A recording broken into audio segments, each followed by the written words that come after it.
How did the Irish react to our little red card controversy? Well, I think we all just giggle. To be honest, we all just giggle. Like I haven't really been following all of that stuff, to be honest. I'm looking at my oil price and all of that stuff because that's kind of more scary to me. Um, but I'm not a sports guy. I'm more of I got the cage fighting on, so that's Ah, this weekend. oh, So the irony of a vegan being into blood sports is pretty ironic. yeah, that's another topic in itself. Oh, speaking of Consulting adults, though, consulting adults, consenting adults, indeed, consenting adults.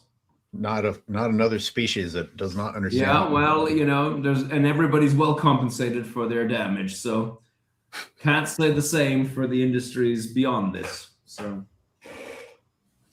I'm sure Conor Uh, McGregor will not be crying for the millions he's going to make this weekend. so here's the thumbnail that I put up for everyone to give them a little bit of a teaser about what we're going to be talking about Nice. today. Nice. I feel like in a lot of people's minds, the idea of AWA is limited to the fantasy of a movie. And all we really would need to do is observe. But there's another obstacle. Even those of us who are willing to observe, where are the classrooms? It is astonishing to me that there is almost nowhere on the planet that we have left nature alone or are willing to leave nature alone. And that's what makes what you're doing with your private property so special. And you actually sat back and through observing witnessed some amazing things. And I've got a huge list of topics to get to, but today we're just going to talk about the deer doing the stewardship of the land because I think people are going to find that pretty interesting.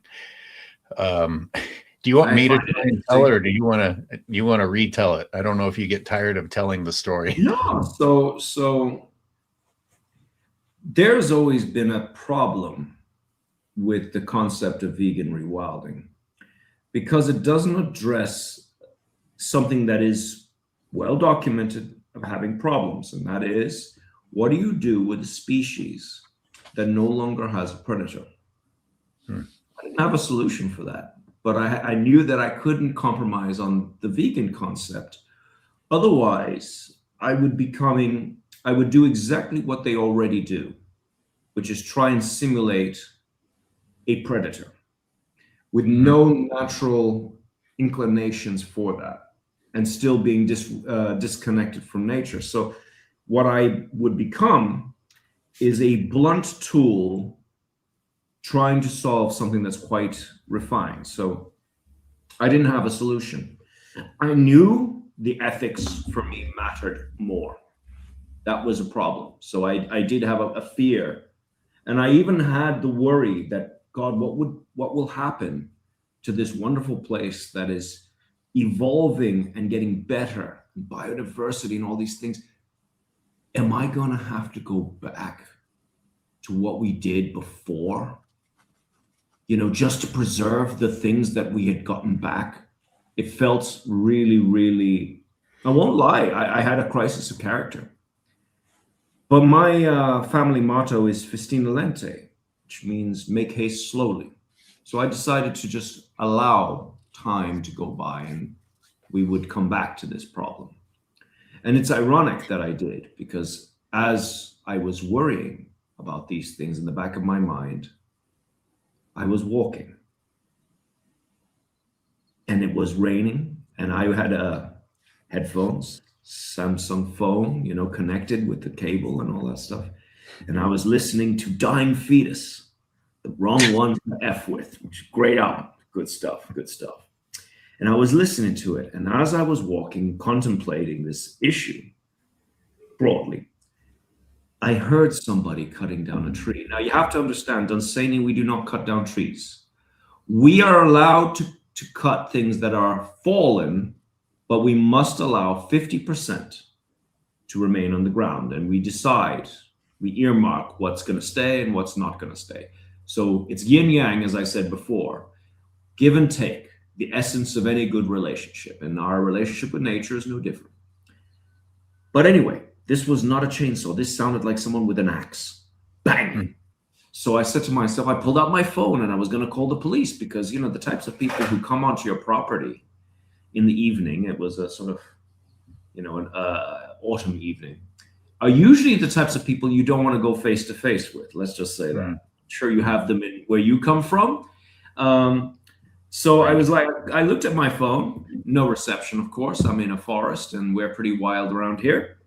So I said, fine, I'm gonna have to do this myself. So I got myself riled up like Conor McGregor, chest out, got my pointiest finger, this one, and I came running around the corner. Hey, you! You can't cut down my tree, you bastards. And there was nobody there. And I thought, oh, Jesus, I've gone loopy. I've lost my mind. I have been officially rewilded.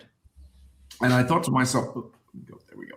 Sorry, trying to make this centralize the cinematographer and me. Anyway, I've gone mad. Nobody's cutting down a tree. And then that was a moment where I saw something in the greenery. And it was a giant set of antlers. And there was a stag there. And it launched itself and hammered this tree, properly hit it, like it collided with it in such a way that I've only ever seen in like Warner Brother cartoons. And I watched it kind of stupidly, I must admit. And that's when I saw a second stag. Now, stags, I don't normally see them together, and at least, you know, that was not quite the rutting season, but, you know, it was getting close. And I saw the second one come in and hit the same tree. And then the first one almost rotated around to do it again. They were taking turns. And I was watching this with an absolutely stupid look on my face. And that's when they noticed me. And then there was this moment where they looked at me and I looked at them. And there was like a Clint Eastwood movie where I was reaching. Not for my gun, I'm a vegan, for my phone. Pulled out my phone, Samsung phone, worst phone I ever had. You have to do this wiggly thing to unlock the damn thing, right? But it had been wet in my pocket, so it was smeary, so I did the wiggly thing. Nope, didn't work, do it again. Nope, didn't work. Now I gotta do a PIN number. Do the PIN number. Finally got the phone unlocked. Boom, got the most amazing picture. An avant-garde piece of a blurry deer's behind as they both legged it to the hills. And I thought to myself, oh, that was weird, but what a shit photo. Can't put that on Instagram. It's sort of like a Dali photo, but just not as good. It's like a Dali photo if you needed glasses and wouldn't wear them. So I walked on and thought that was weird. And I kept walking and I thought about it for a while. And as the time went on, I began to notice trees disappearing in the forest. I began to see areas that seemed like they were being cleared. And I began to put it down to like, well, what's going on here? And then one day I was visiting the forest and I stubbed my big toe. Some ignoramus had pulled a tree out of the forest. Now, it was a small one, but you know, it's enough to break your toes. Some ignoramus pulled a tree out of the forest and left it in the long grass. Because my grass is so long, I don't notice. And mostly because I was, at this point, I was like this, trying to go through my playlist. And I stubbed my big toe, said a lot of bad language. And I thought there's something going on here. So I went to our chainsaw man, the man who cuts the wood. And I thought, his name's Jerry. Now, Jerry's a big fella. Banana fingers, right? Huge hands. And I went to Jerry and I said, Jerry, how you doing?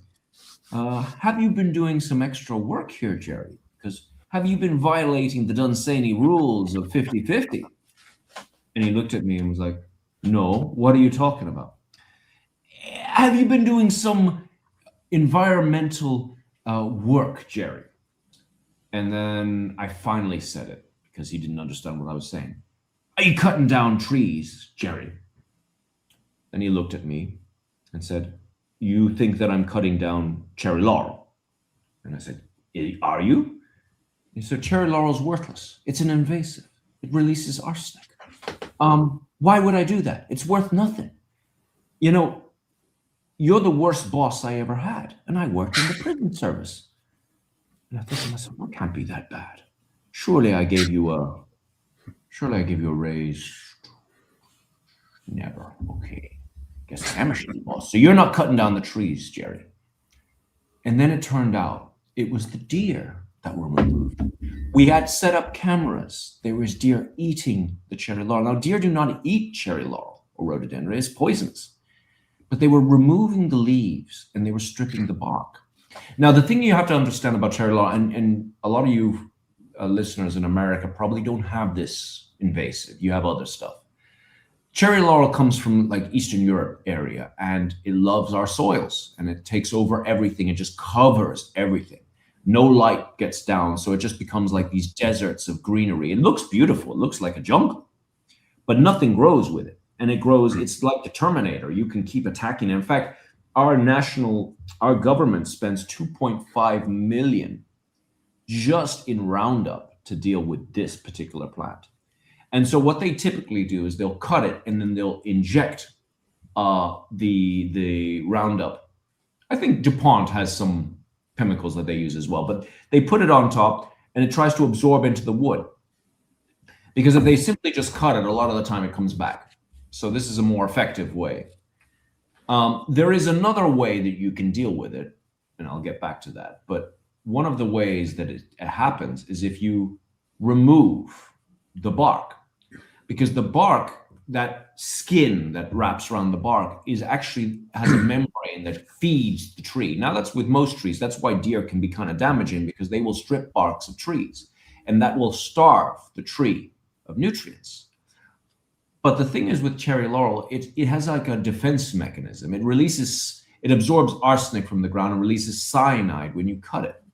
So when you're attacking it, it can cause a lot of damage. And in fact, I have read some studies that link when it is attacked aggressively, like with a chainsaw, it will actually release its poison into the ground that can actually kill the ground.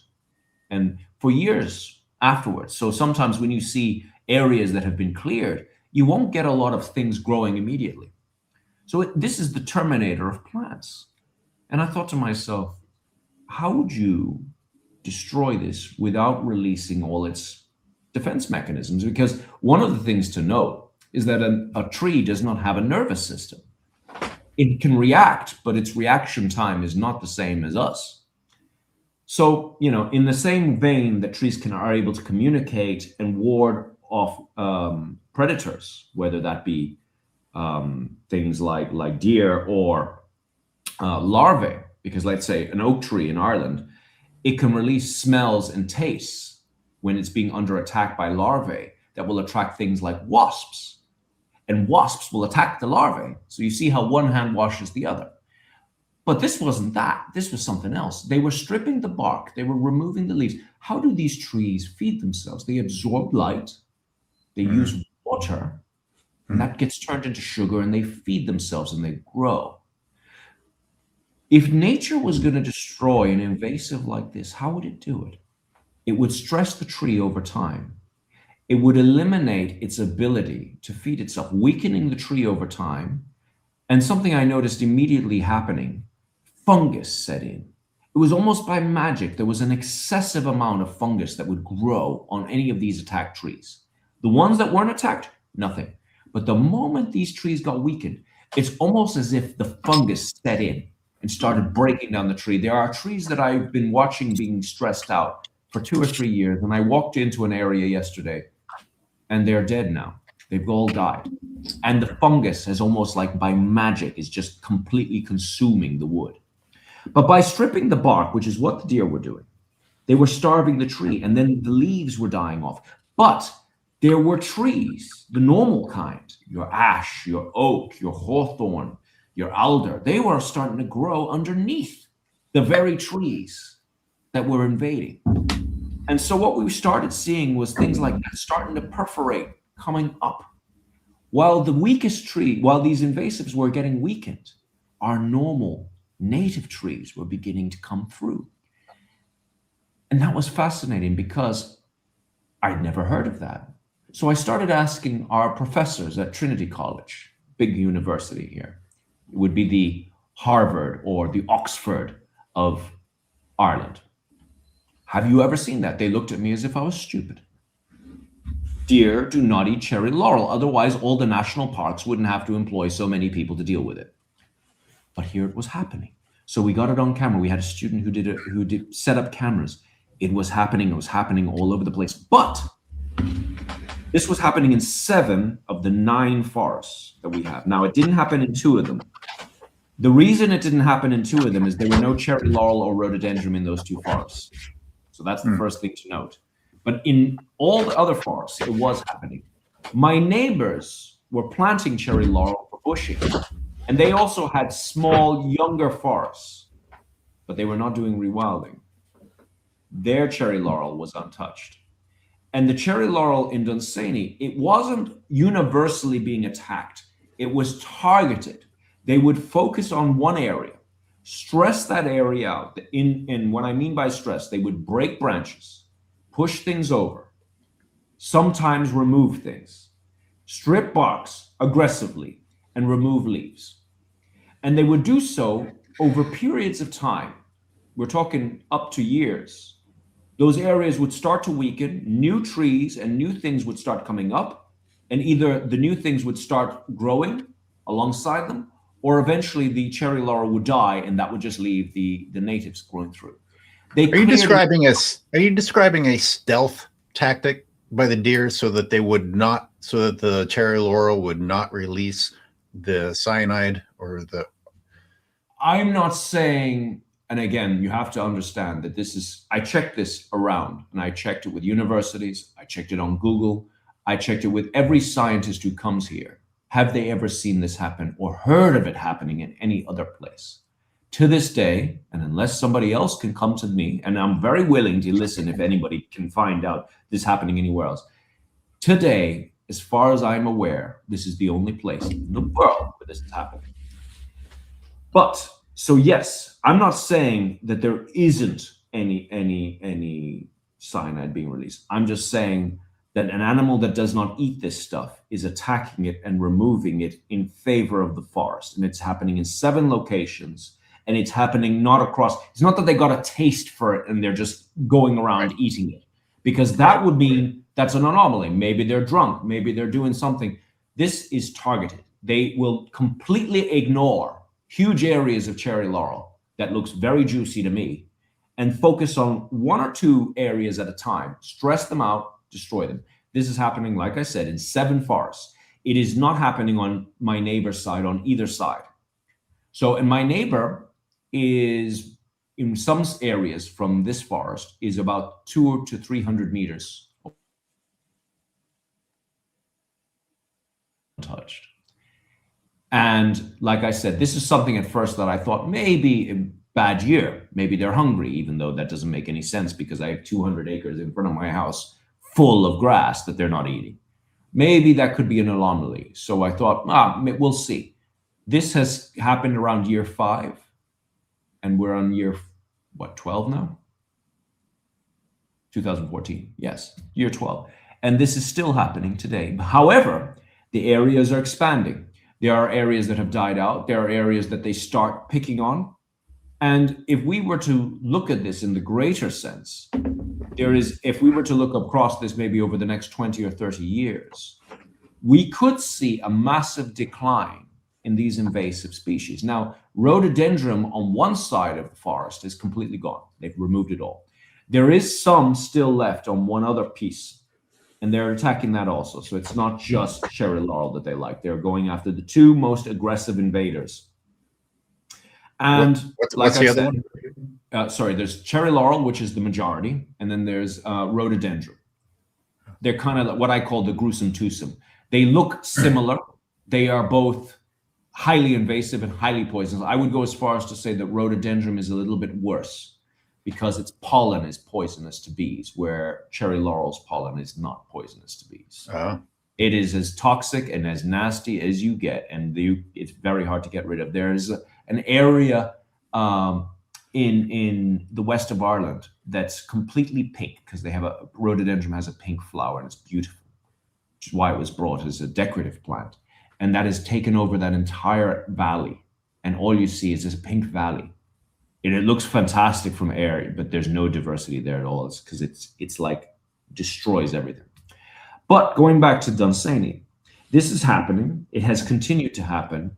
And on every measure that I have seen and witnessed over the last 7 years, this is continuing. And the deer are fine. The numbers are fine. They are healthy. There's not that they're, starving or anything like that. They are plump. One could make the argument they are like giant bovines, big, giant, fat deer. And yet they are attacking these trees and completely ignoring areas where there is new growth. But let's think about this for a moment. Let's think about cause and effect. We are not unique in the sense that this landscape here, it's not that we have something that other places don't have. We have some older forest. I would go as far as to say ancient forest. Our grasslands are also ancient, but we allow things to rewild in a more naturalistic way, allowing for nature to have its own cycles, the way it feels it should, not the way we think it should. Very important. When we allowed the land to rewild, there would have been a period of time that the land was not at the healthiest. There would have been a high compaction.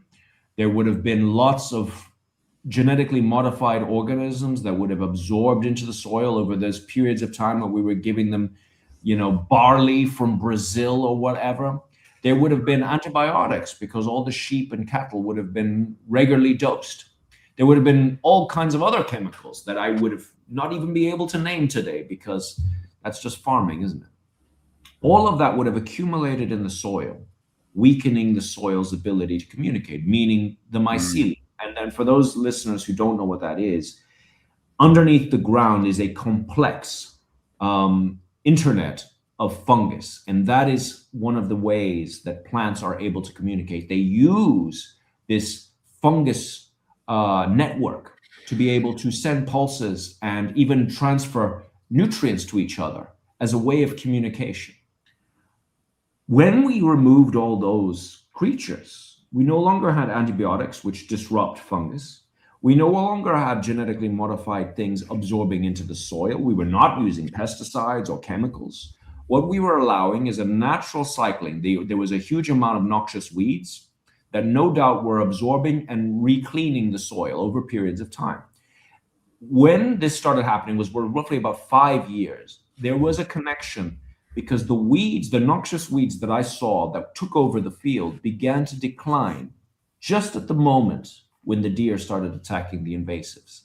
Now, the reason why we had an excessive amount, you have to understand as well, nothing in nature when it's natural is imbalanced, because that's the whole concept. An ecosystem balances itself. Nature is adaptable, but nature is also always looking to find its equilibrium. There will always be a push and a pull, but as long as it's manageable, there's a problem. There's a problem if you suddenly shift everything, cut down the rainforest, and then you have that. Then you have a problem. But if you allow a certain amount of damage from animals, from its ecosystems, there will always be a push and a pull.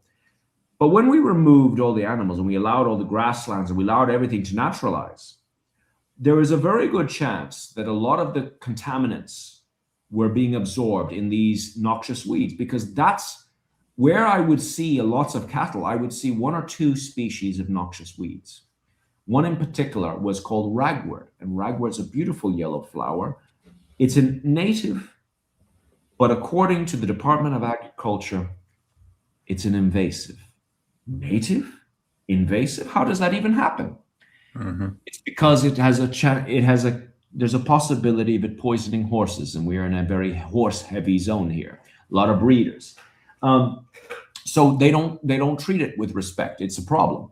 But this plant was breaking the soil, because where I noticed its root structures was almost breaking up very compressed soil. That soil structure, when I used to yank them out, I would look at the root structure. It was literally like smashing things apart. But it was that breaking, that decompression it was doing was allowing oxygen into the soil. Oxygen, water absorption. And what happens if you have water and air? It creates fungus. So in a sense, one could make the stretch that these plants were repairing the connections in the soil. Mm-hmm. Now, after a period of time, the soil would have come back online. It's not that these soil connections were broken, but they were disrupted.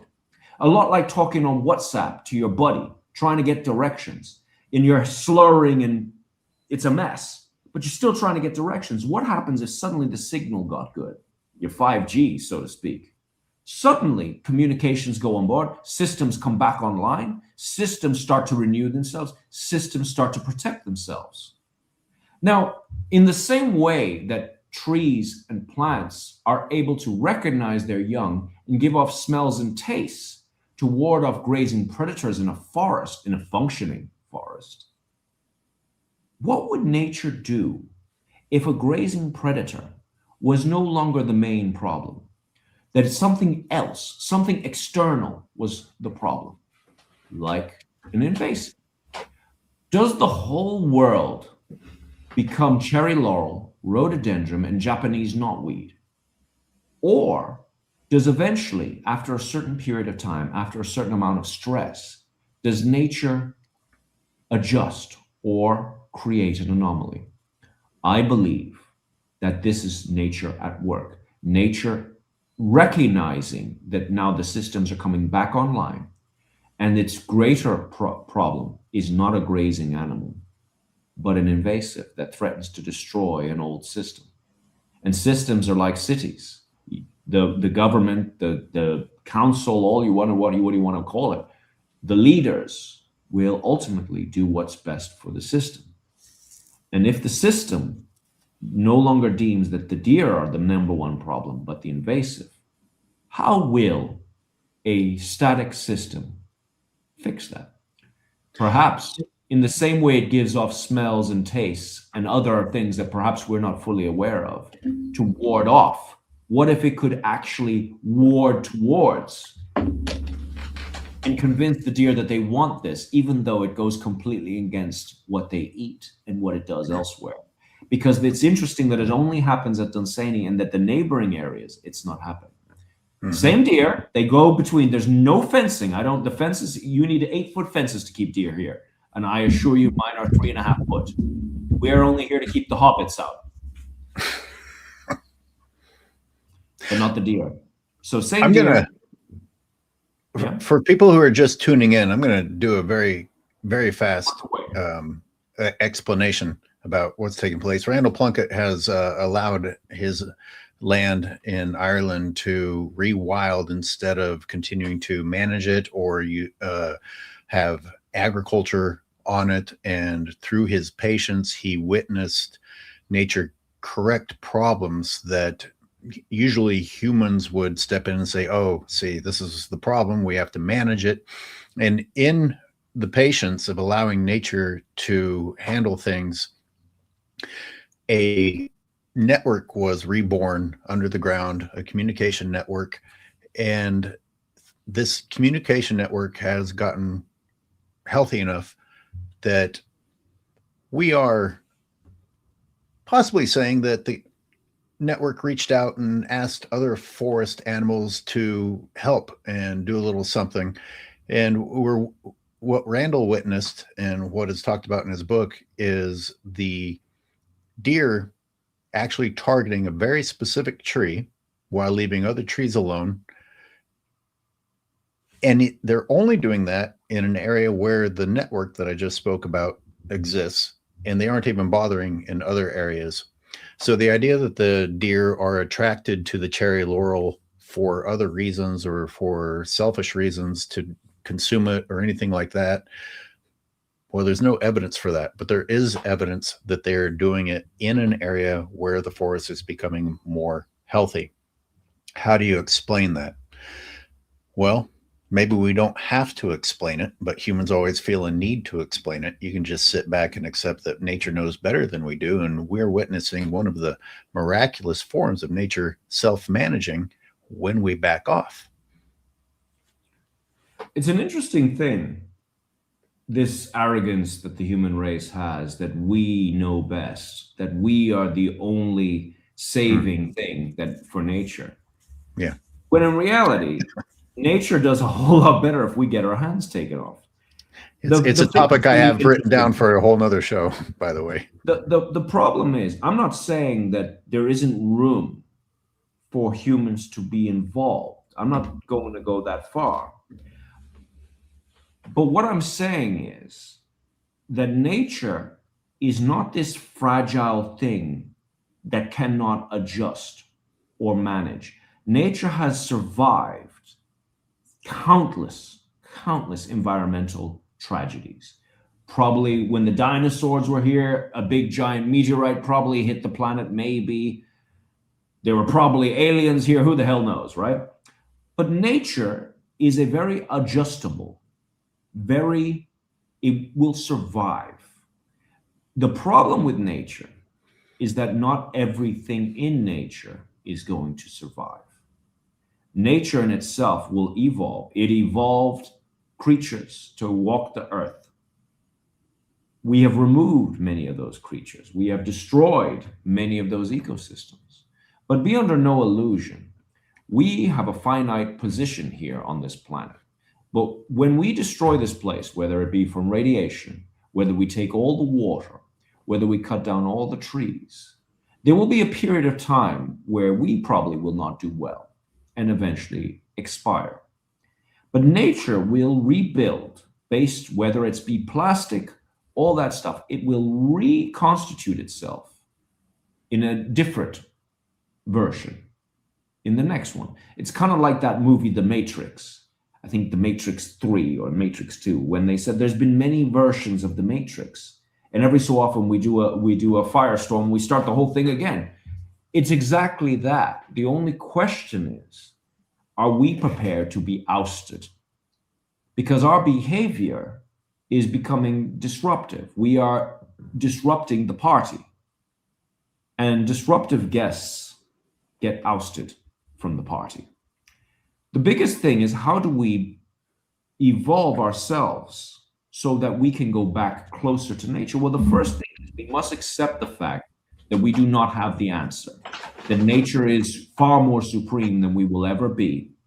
But we should bathe in nature, in the sense that we should give ourselves to nature and allow nature to express itself. Because if you keep talking across nature, nature never gets a word in. And ultimately, nature, being very patient, will eventually just ask for the check and walk out.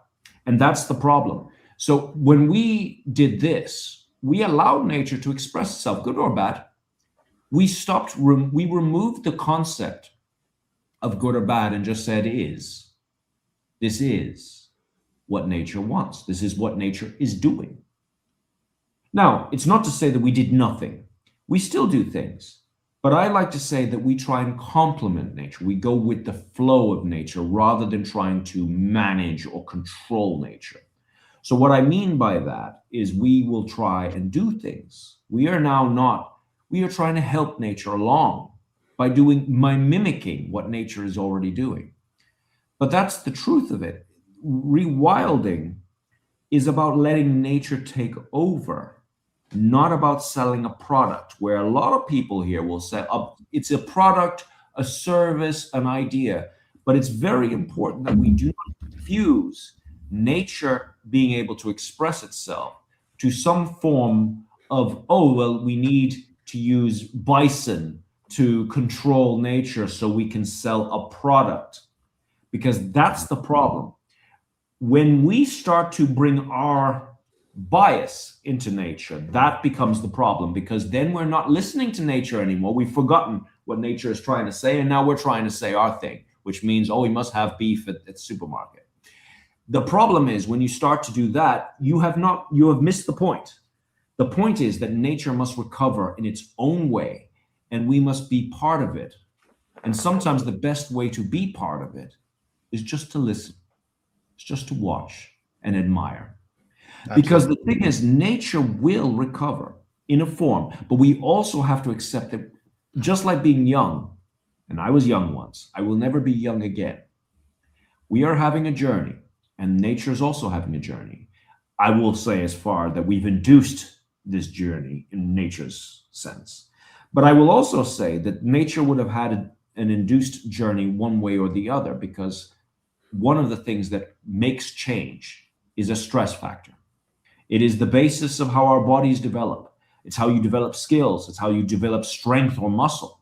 You stress a body, you let it recover, and then it evolves. It evolves in a smaller sense of the word, as in it adapts. And that's what nature is. Nature is slowly adapting to change. There are some things that will not be good. I don't believe the element of mercury dumped into a waterway is probably good for nature. But many of our creatures have come into nature, like the rat, for example. We have rats in Ireland. They are not native to Ireland, but they have become part of our ecosystem. I don't necessarily want one in my kitchen, but it is a creature. It is now part of our system, and it is now part of the food supply of many of our creatures. So it has adapted. It has evolved into our system. The beech tree is a plant that came from France. It has now adapted. And I'll bring one other one. There is a tree called the sycamore tree. The sycamore tree is universally hated in Ireland. It's seen as a pest. It's almost invasive. It grows everywhere. It takes over. It outcompetes a lot of trees. But Ireland has 1% tree cover. Our native ash tree has died out or is on its way out. The elms trees that we used to have here are gone. In nature, every so often, you will have a fall off like that. But let's look at nature in another way. This tree, it's loved by wasps. In fact, the wasps love the sycamore tree. There's something about the leaves, the pollen, but it's the wasps. And the wasp is often hated because it doesn't provide humanity with anything it can sell in the supermarket, not like bees, right? But the wasp protects our native trees. Remember I mentioned the word larvae? An oak will get under attack by larvae, and it will call through scent, through its system defenses. It will attract wasps. The wasps will attack the larvae. But the sycamore tree benefits the wasps. So we are losing some of our native species through disease. But is this just the transition of these trees, these new plants, filling in what is now missing? Because when we have 1% tree cover in my country, 1%, I would argue that of that 1%, probably 0.8 is not some commercial plantation. So when you have so little tree cover, and our ecosystems have been stripped so bare, and now you have a hardy tree that comes from foreign country, that absorbs, that is able to grow quickly, creating tree cover. When you have climate change, it provides a benefit to creatures that protect the already existing trees. And it's hardy when it comes to climate change. Is this the beginning of nature evolving itself? And this tree, for the moment, is just trying to get a foothold in an area that has been stripped bare. And is this tree really the enemy? Or is it far more complicated than this is bad, this is good, this is native, this is not? Because if you go back further enough, I noticed that you're probably from Irish, Scottish descent. Looking at you, you're not native to America. So are you invasive? I'm not going to make any statements, but I'm saying that you have become native.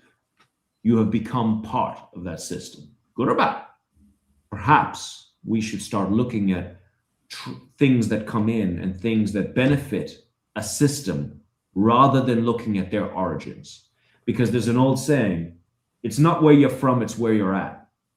And there are many plants that are not at a good place. And there are many plants that become part of the system. And there is a growing amount of science that is showing that many plants that do not come from the native area are able to simulate into the area and fill in gaps where missing things are, such as the beech tree, which, by the way, its native area, France, is in decline of the beech tree. It's in decline because the beech tree has shallow oaks. I mean, if you've watched the news, and maybe you guys in America are not getting the European stories, but for you guys who don't know, we're not even aware that there are other countries. Well, currently, France is going through a giant mega heat wave. It's to do with something to do with air pressure and whatever it's creating. It's 42 degrees Celsius, which I don't even know what that is in Fahrenheit. Let me have a look here. 2 degrees Celsius. You're having a heat Fahrenheit. dome? It's having a heat dome. Let me see here. Oh, my thing's not working. Hold on. Oh, everything's broken in this world. Here we go. Sorry, I'm just going to get this because I want scale and proportion for your listeners. 42 degrees in Fahrenheit. Everything except what I asked for. Let me see here. What is it? Except 107.6. 107.6 to the poor French. Now, the French do not have air conditioning. I know they're the French, and they probably deserve it for being jerks for the last 500 years. But the reality of it is that country is being destroyed. The grapes are wilting right on the bushes. And the beech tree is in decline. And if you look at how the beech tree is declining, you'll notice that more and more the growth patterns are going further and further north. So I have to ask, with climate change, with everything, do we look backwards and do what was? Or do we look forwards and see what will be? Because the reality of it, with climate change, very likely the beech tree will start to decline and possibly even go extinct from France in years to come. And it's doing so well in Ireland because our climate is getting more and more like central France back 50, 60, 100 years ago. And France is becoming more and more like Morocco. I'm going to, personal note, I'm in a place right now where I'm glad you can't hear it, but there's chainsaws because the powers that be think they're doing something good because they want to bring back some endangered plants that existed here at one point in time, and the trees that are here were introduced.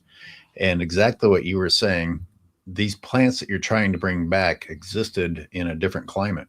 Like, you maybe need to understand that time has moved on, and we're probably guilty of why that time has moved on, but like trying to go back to the past when we can't go back to the past is not helping nature either.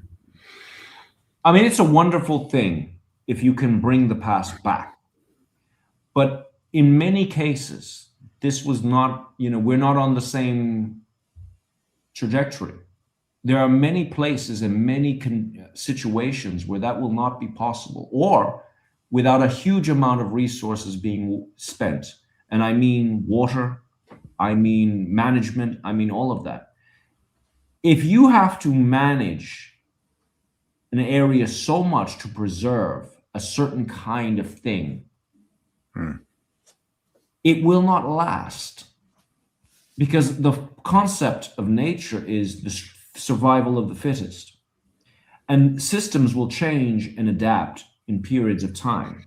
You see, our concept, we only see our own lives, and our own benchmark is based on our youth. But life and in nature has evolved and changed throughout thousands of years. We are only part of this very short journey. Our species is a footnote in a much greater period of time. It's only when you start to consider time and consider how small of a part of time we actually are. And I'm not saying it's not worth preserving, because I think some people may get confused. I am merely saying there are some situations where the adaptation may have more power than the history. And especially in a moving and changing world where resources are likely to be more and more difficult. I'd like to talk about the deer behavior as stewards, because humans usually very often like to refer to deer as pests. And when we started the show, you talked about predators not keeping a population in check, and yet we'll never apply that to ourselves. Our population is obviously out of control compared to most populations, but deer, humans decide what the population should be and use the excuse to go and kill deer, but we won't ever allow the natural predator to return to do the job. But these deer who are pests, a lot of people would say, wow, well, they're going to destroy that forest. And I just want to point out that these deer are engaging in activity that does not benefit them directly. It may benefit them in the long term by allowing the undergrowth, the plants that started to sprout once the sunlight was able to get through to the ground, and by avoiding the cyanide being put into the soil or the arsenic. But that is altruistic of the deer to do that. They're not consuming the plant. They're not enjoying the plant. They are basically doing an unpaid task, if I could be so bold. Now, how would people explain that? There's no obvious direct benefit of the deer doing this.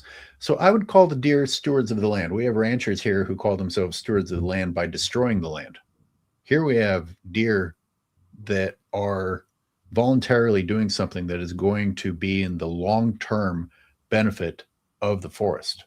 Did I overstep there, or does that seem fair? I would say it's an interesting thing. And here's where it really gets interesting, right? You have to understand, we're not finance. Everything is slow because I have to pay for it myself.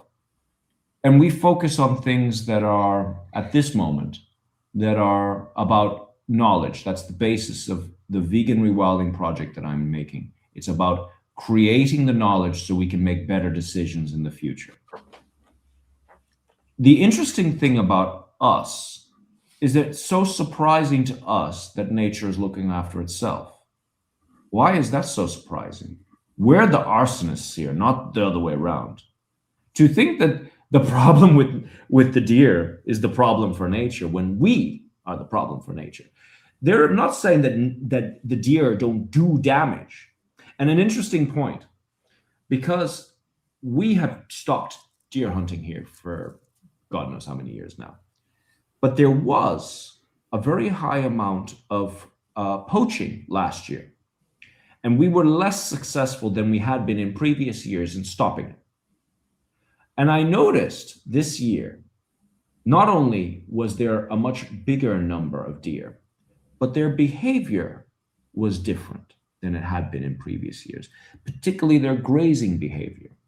Because for the last few years, they have been almost perfectly safe in our area because nobody could get a shot out.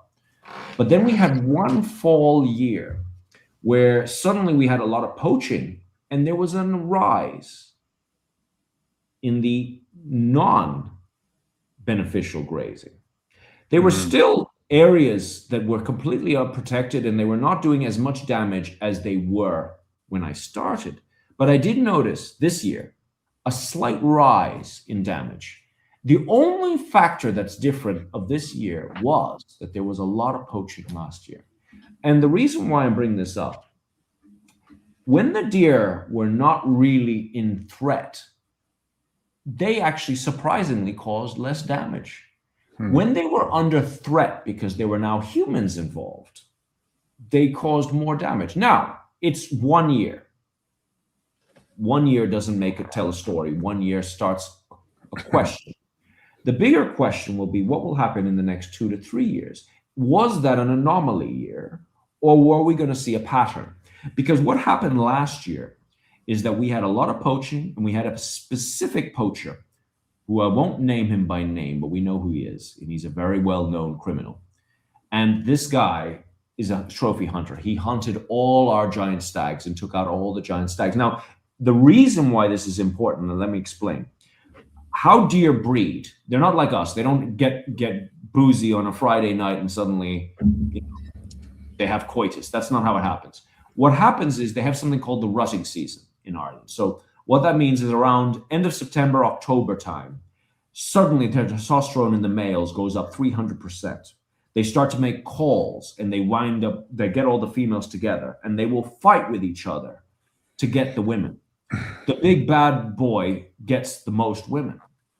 But the biggest and baddest of the deer is one deer. This is important because when you are a trophy hunter, and even though in Ireland we culled officially over 78,000 deer last year.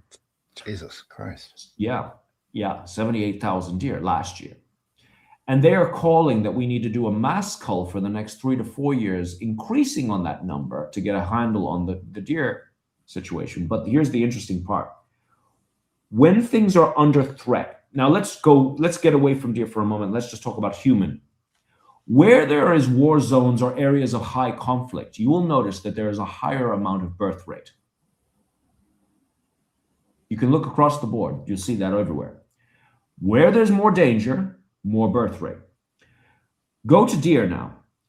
When we go and we kill the stag, we are removing the gate that keeps a lot of the younger deer from being able to breed, because it's the big stag that pushes the younger deer away. Mm-hmm. One big deer can do a lot of breeding in a season, but lots of sprickets, whatever they call themselves, a lot of the young deer, you remove the big guy, it's a free-for-all. Mm-hmm. So the more hunting licenses we have been giving in this country, the higher spiraling out of control the deer numbers are getting. Why? Because a lot of people are just shooting they're shooting the trophies. They're shooting. So we have an excessive amount of females with an excessive amount of young males breeding. Where if we allowed the big stags to keep the females, the numbers would be more controlled. And if you don't believe me, look at war zones. Where there's areas of conflict, you will see rises in birth rates. It's across the board. So is that so unsurprising that it happens in the animal kingdom? Mm-hmm. More danger, more threat. And this year we had a lot of threat and we had more deer than usual and we had more damage than usual because the system was threatened. I'm not making a reach here. I'm just saying that this particular threat caused a difference in behavior because when there was zero threat, this behavior did not happen. In fact, I would go as far as when I had 40 deer in this place when I started, the forests were stripped bare. There were no young trees because the deer would come and they would mow it down like lawnmowers. Then, few years go by, vegan rewilding, no killing. I had over 100 deer. I had double the regeneration. Now there was a huge amount of young trees growing, but I had more deer. By the normal science, I should have even less under the trees, less regrowth. Right. But I had double. And then a few years after that, double again. So the more numbers I was having, I was getting more and more and more. The only time where that slightly shifted was when they were under threat, a larger threat, when there was an excessive amount of poaching.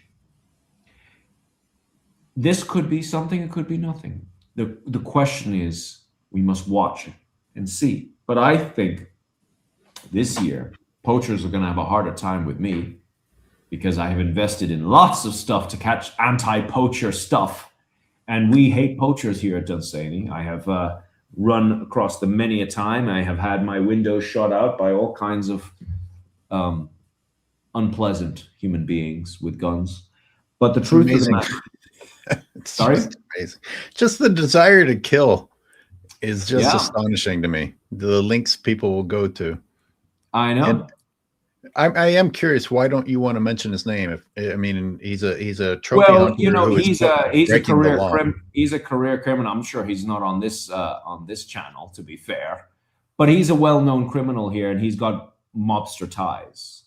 So he would be someone I wouldn't want to make an accusation because he's the kind of guy who could do something. He went to prison recently because he broke the jaw of a policeman. and he went to prison as well because he was threatening to burn down the house of a farmer who wouldn't let him on the land. So he's not the kind of person you want to upset too much. Now, he is a guy that we will get, but I happen to know the authorities are very keen to get him. So I don't want to let him know that we're onto him, but let's just say he'll get got. And I know plenty of policemen who may not let him get to justice. They may just take him into the fields because, like I said, he broke the jaw of a policeman recently. And yet he's free.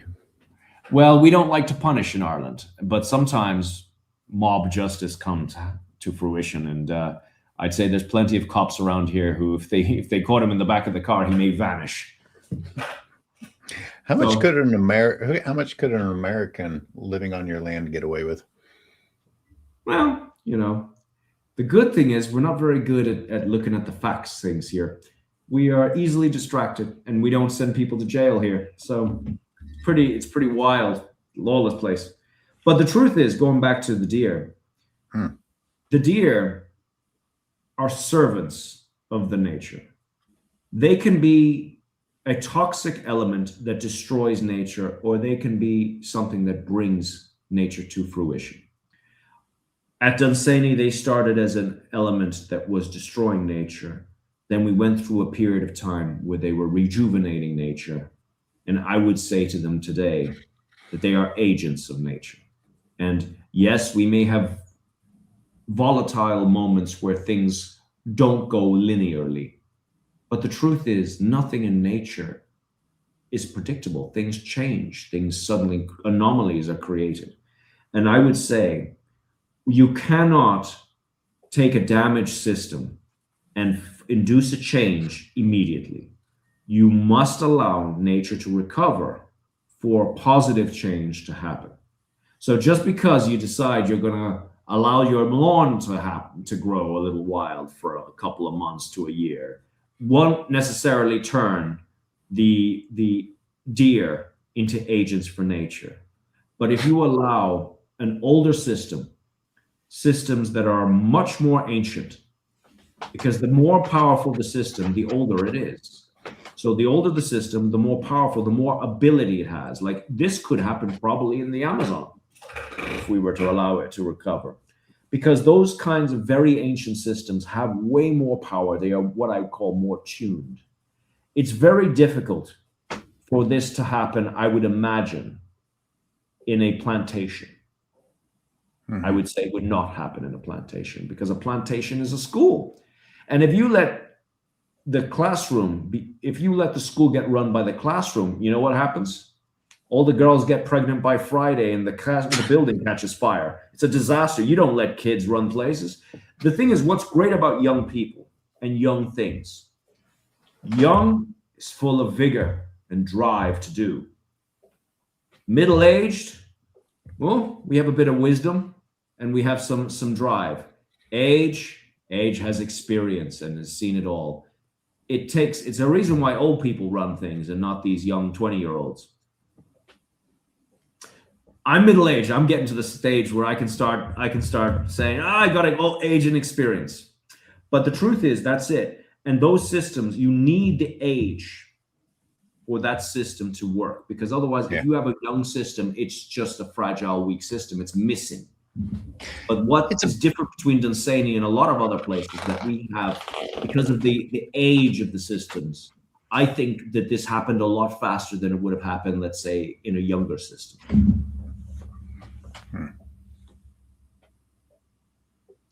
You, in your book, mentioned a scientist who had actually proven the communication, the network. Dr. Simard, yes. Yeah. What was her method of proof? She was able to see, what was her way she did it? I read her book and wouldn't you know, she was watching and noticing that plantations were struggling. Plantations in Canada were struggling. And she noticed where there was allowed for the birch tree, silver birch, which is a tree that grows, I believe, in California as well, if I'm not mistaken. Mm-hmm. It is a pioneer species. Where they allowed birch to grow alongside trees that were planted, they began to see patterns of protection. And I think she was able to do a lot of studies through that. And she was able to create this level of understanding and notice through a huge amounts of sampling, but also through observational studies, that this was created. Because what was happening is that the loggers were planting all the same species, and thus they were struggling with all these problems. And where species were allowed to have, and where species were also diverse, and you had all the differences, this was, you started to see one species protect the other in communities. And that's what she was. I won't say necessarily that she discovered it. She's certainly the person who proved it. And I believe she's a Canadian. I don't think she's American, or maybe she's American. I think she's Canadian. She's a Canadian scientist, Dr. Simmerd. I would advise everybody to pick up her book. Great reading. So that thought pattern really resonated with me, because it even though I had not sat there as a scientist and looked around, the idea seemed to fit what I was watching in front of me. I was noticing connections between species. And that's what, you see, I don't have a formal education in ecology or zoology or any of that stuff. I'm a filmmaker, which basically means a bum, basically, because that's what filmmaking is. You're basically a carny. But the thing is, if you spend a lot of time observing, you will notice patterns of behavior. If you watch society, you will notice patterns of behavior. If you look at the animal kingdom, you will see similar patterns of behavior. The economy, patterns of behavior, similar patterns. When you start to observe very carefully things, you start to notice patterns. What I was noticing when I first started thinking, I had no knowledge, which means I had no preconceived ideas. I just observed. And I began to see one thing interact with another. Where I saw a dominating species of grass, suddenly I saw another element come, such as silverweed, which would break up the heavy grasses, which would allow weaker species. So one hand washing the other. I was looking at patterns. And the thing is, what was the best thing to me was the fact that I had time to watch. Because most people, and even science people, they'll come, they'll do a little poke around, then they'll leave. It's different when you watch things day to day, and you watch things grow, you watch things die, you watch things come back. One could make the argument that if you pay attention and you listen, you'll suddenly see the thing that was in front of your eyes this whole time, that others will go past and never notice. They have smarts, they have education, but sometimes they are also blind. And sometimes it is not our own arrogance and our own knowledge that blinds us, especially when it comes to nature. Because nature is a very, very quiet speaker. And if you listen, and you have to really listen, you can hear nature talking. And you start to look at it, and you start to look at nature as this magical thing that is really probably the real representative of a deity. You know, when you think about gods and you think of all that stuff, you're really describing the only thing that we've had always in front of us, nature. It isn't God that gave you fish. It isn't God that gave you crops. It's nature. Yet we have this sort of weird, we can't ever consider nature. No, we have to create some fantastical beardy guy in a cloud, rather than really truly seeing nature as the thing that brings life. But if the thing that brings life brings you life, you treat it so badly, what does that say about you? Yeah. So I ask everybody, when they think about nature, think about it as a giver. It gives you everything. What do you give it back? It doesn't want much. That's the wonderful thing about nature. It wants to be. It wants to express. So let it express. Because though it's that want to impose on nature. I mean, you've been in a relationship where it's an imposition. People impose their will on you. It's called fascism. We don't much like that.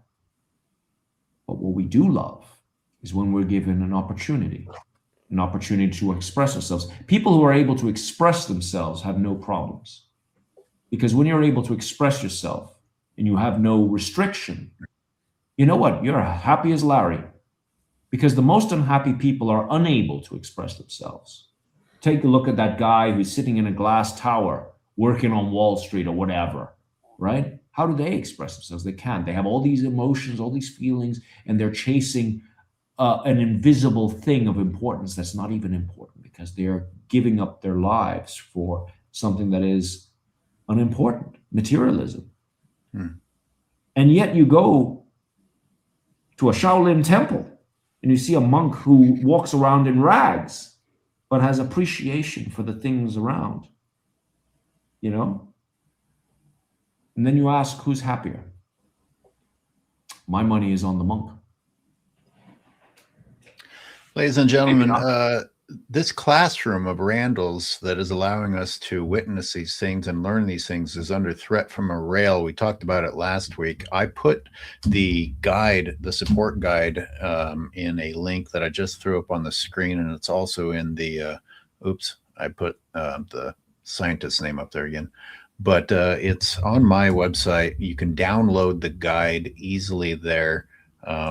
Watching Humans /Save Dunsany.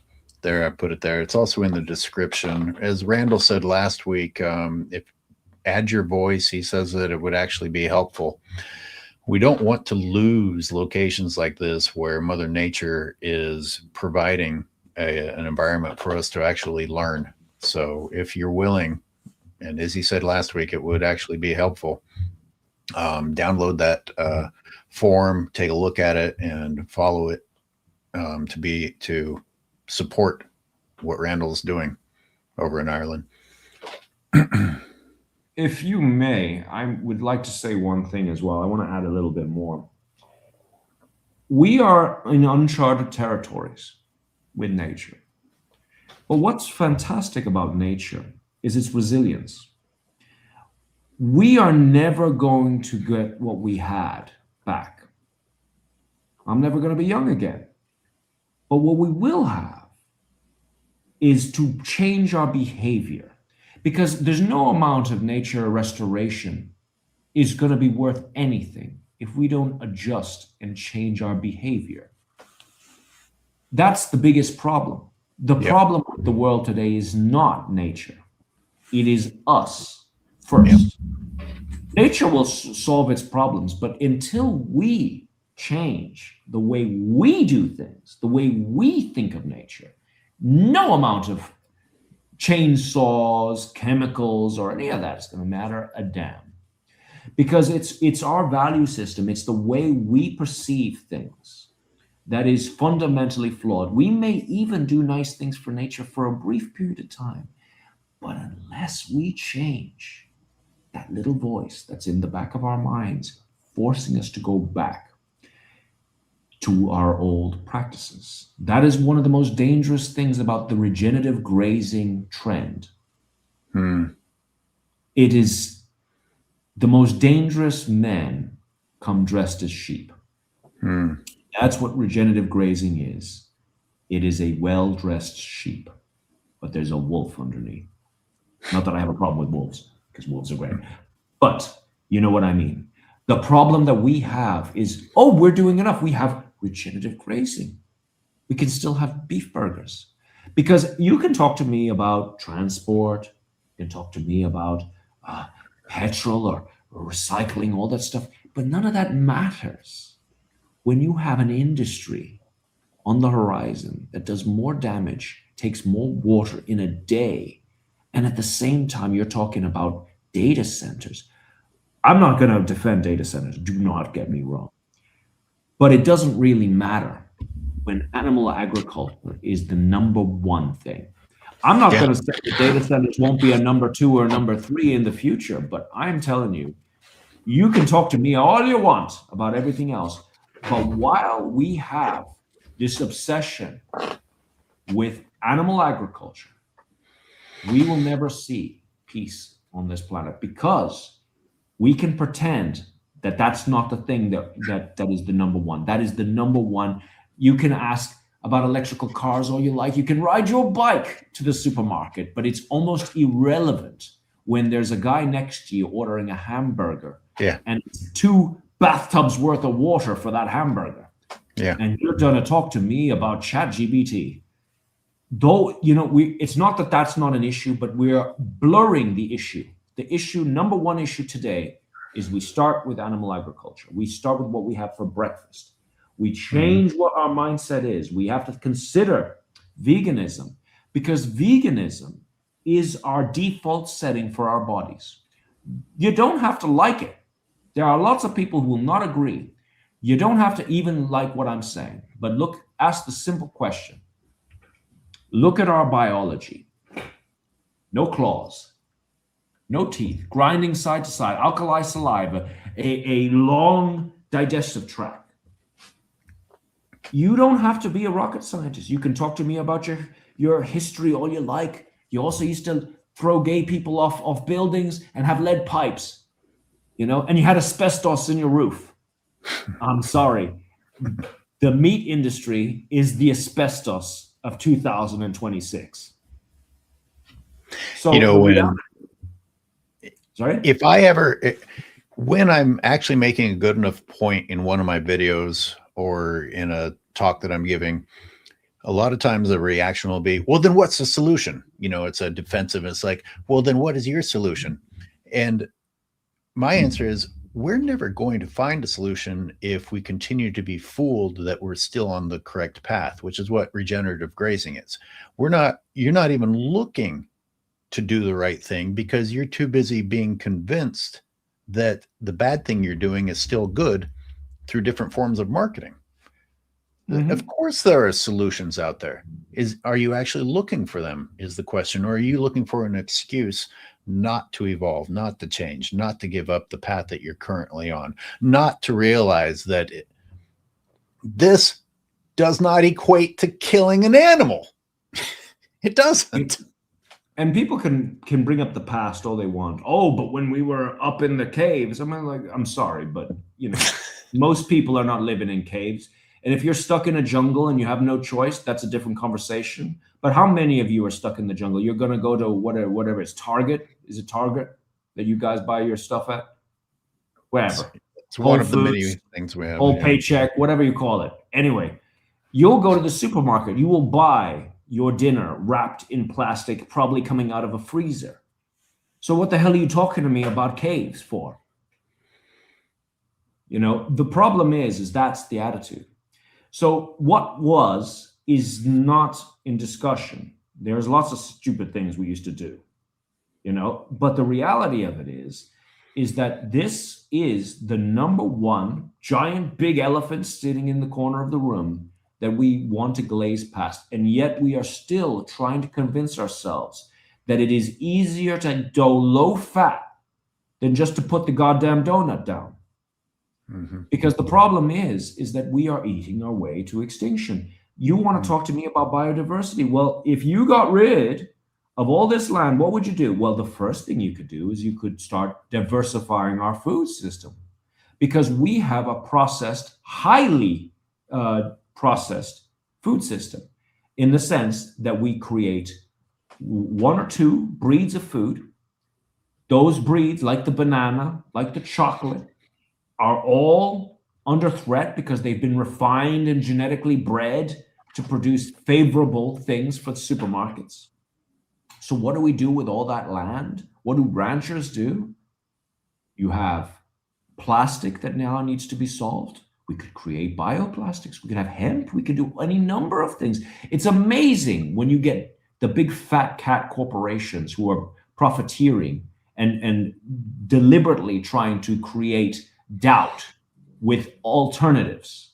They are saying that plant-based meats and all these things are worse than there is nothing worse than eating yourself into extinction. I'm not going to say that a Beyond Meat burger is health food. I'm not insane. But we're not talking about that. We're talking a carcinogen like a beef burger or like a smoked salmon, and you're worried about some wheat and some soya protein or whatever. Yeah. I It doesn't I say equate. often, nobody, nobody when they go and they buy their steak is worried about the nutrition. You're buying it because of your addiction to the flavor and whatever other feelings you get from it.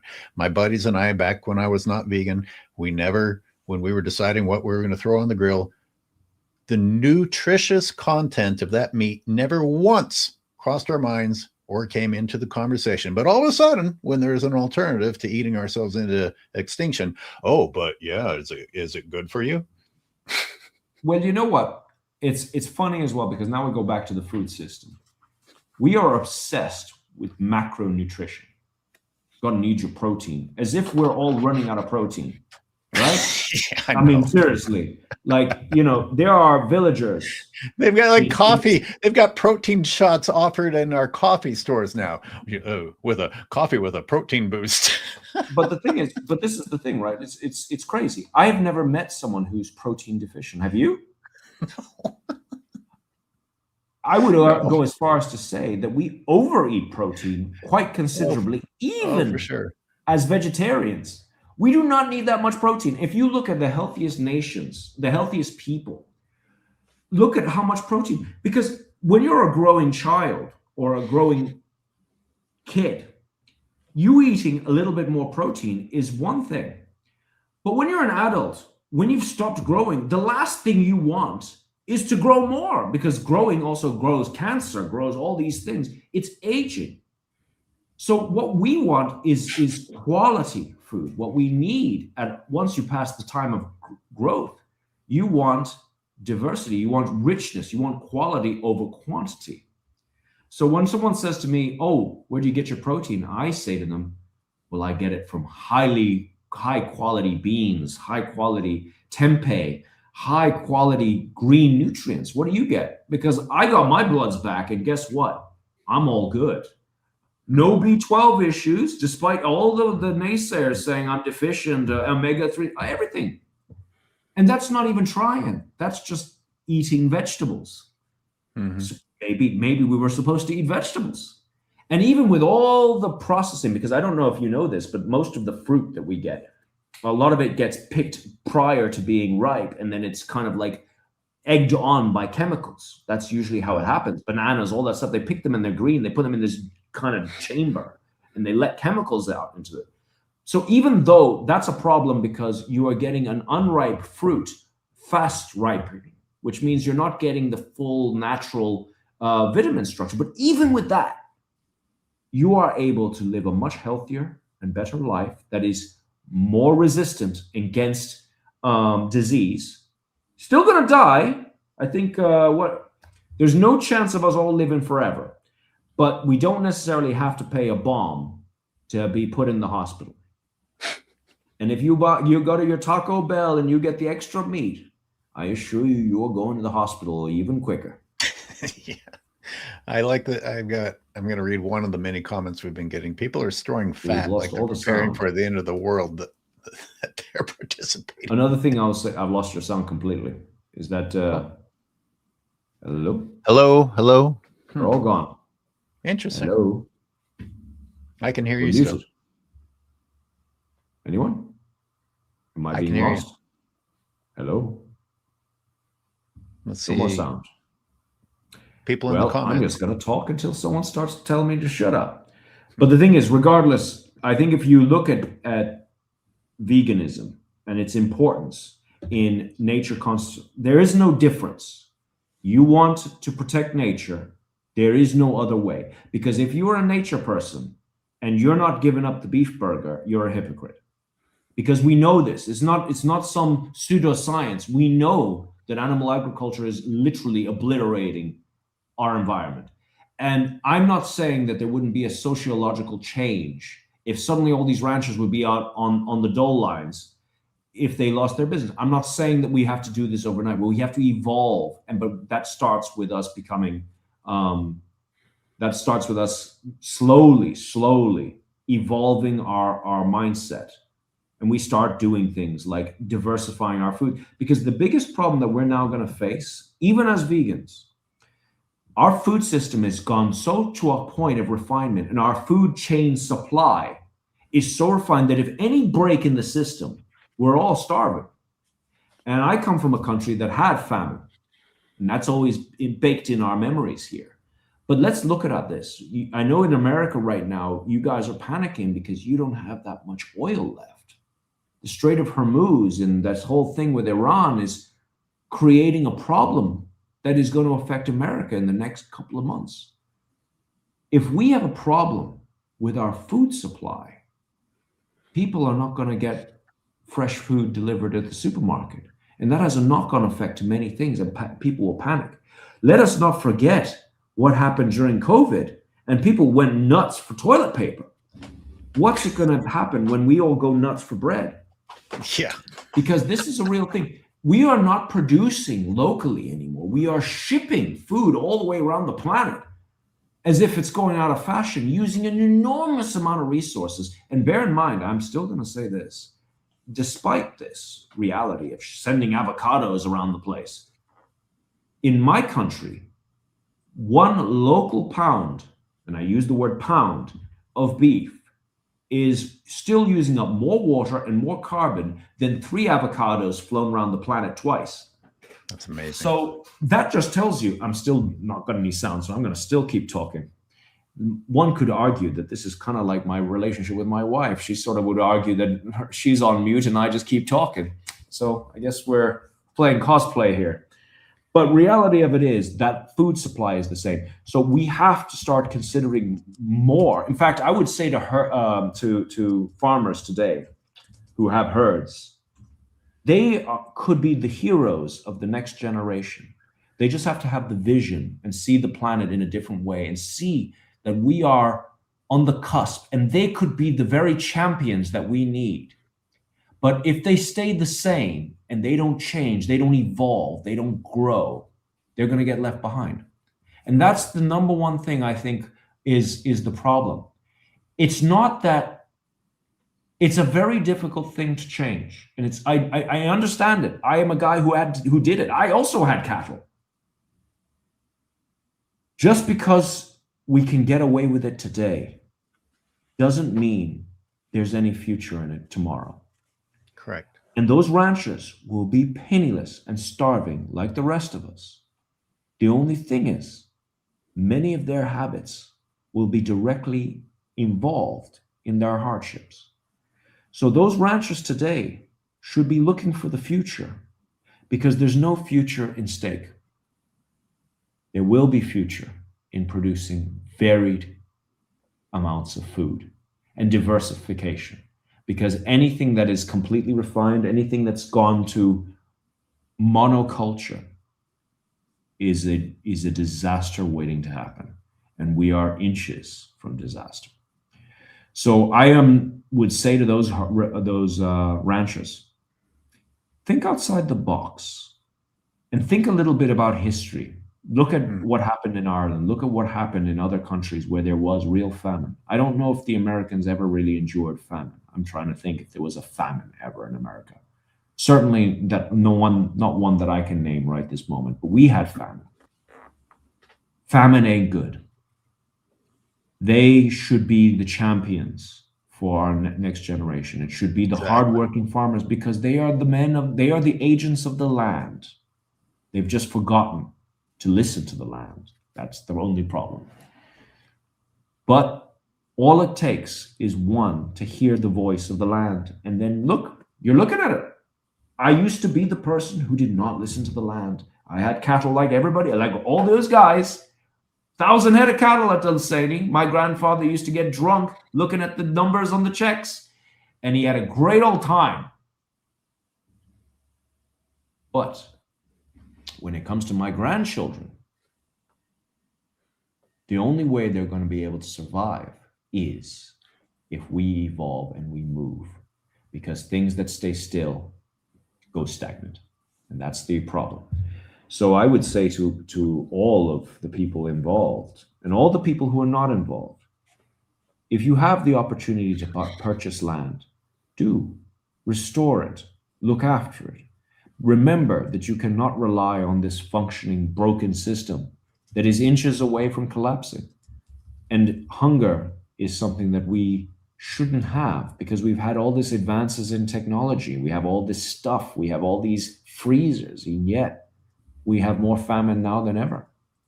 And the only difference is it's somewhere far away. It's not in our backyard.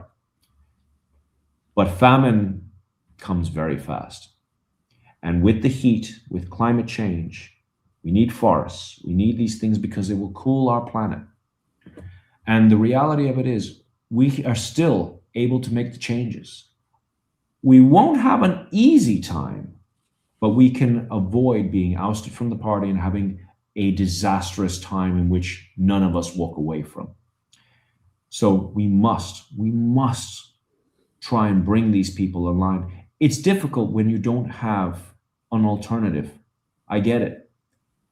We have to create an alternative, and that's what we're trying to do here, because the most important thing that rewilding can bring is a change of vision. It's not about the nature itself, because the benefits to nature can be undone just as quickly. But what really changes is our own vision and our own appreciation for the world that we live in. That is, for me, has more weight than even the concept of restoring.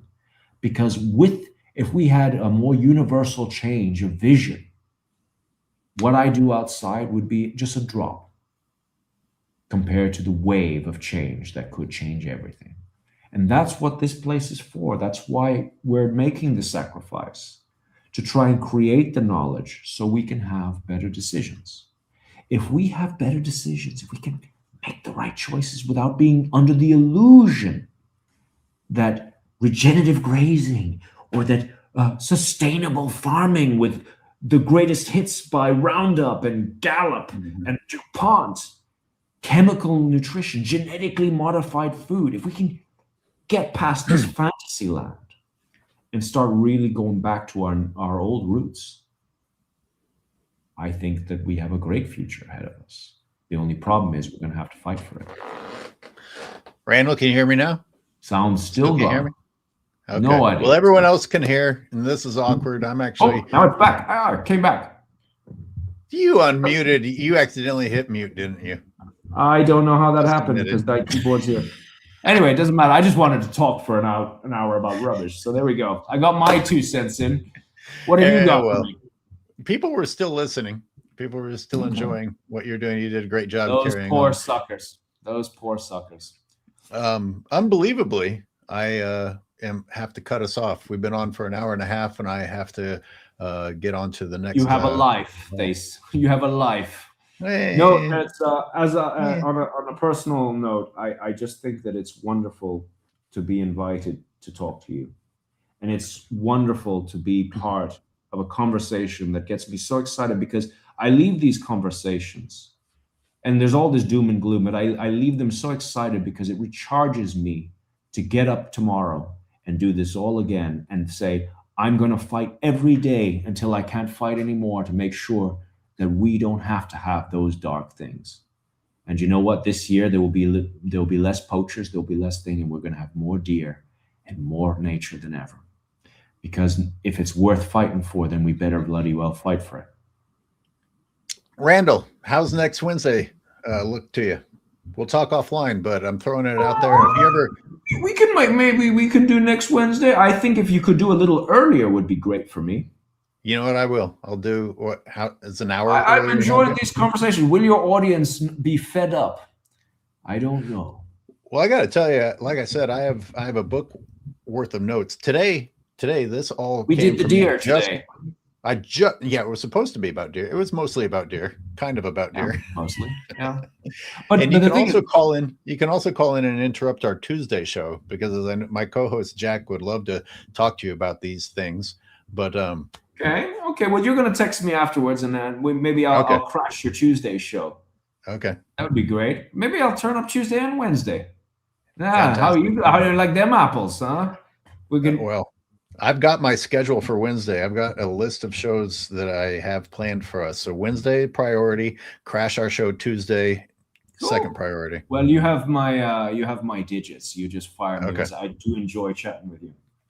Fantastic. But And I will everybody say one remember, thing. Yeah. Everybody remember the Save Dunsany link that is in the Oh yes, description please. and in the chat. Randal This is says all that- very good, but it takes a village. Yep. Thank you so much for your time. I enjoyed it. Till next week. Yes. Talk to you soon. Thank you. Peace, my friend.